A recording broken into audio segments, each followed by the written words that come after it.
QSL, ayan. Tinetest ko yung antena sa loob ng bahay. Yan, nakatutok sa bintana lang. At ayan.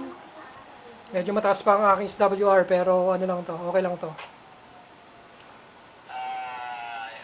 Mas maganda yung kanina. Yung kanina ay yung bago pa nag-QRX. Quality 5 yun eh. Yung quality 4 na lang yan eh. Ay, QSL, hindi ko naman ginagalaw. Kaya lang nakatutok pa lang dyan sa sa bintana kasi may harang eh. So, lumalakas yung pagkulo-kulo niya. QSL, Oscar Kilo lang at medyo hindi pa na-adjust ko na sa tuning.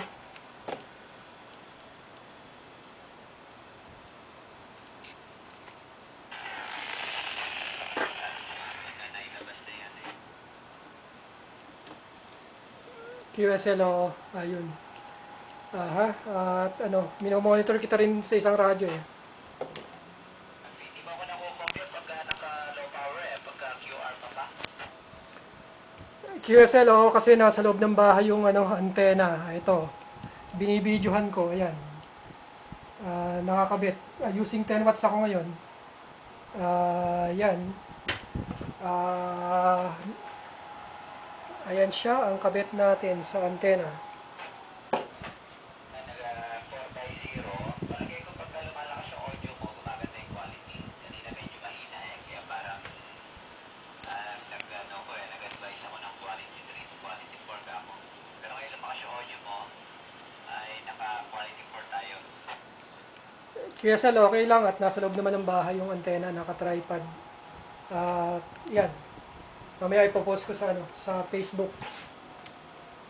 Sige nga, tignan ko. Maya-maya. Nag-charge pa ako eh. Sige, good luck. Sige, salamat ulit Tito Glen. Magandang gabi sa iyo dyan. Sige, acknowledge kita and put you on the side. Yes. DV1 Zulu Whiskey, DV1XKG Glen. Before I go back to Jano, baka meron pong gusto gumamit ng frequency. One more time with location, Tito Glen, para on the record lang. Nandito na ako sa bahay ngayon, dito sa Almag, North Caloocan, over. Ay, QSL. Sige, salamat ulit. Magandang gabi dyan. Monitor lang muna.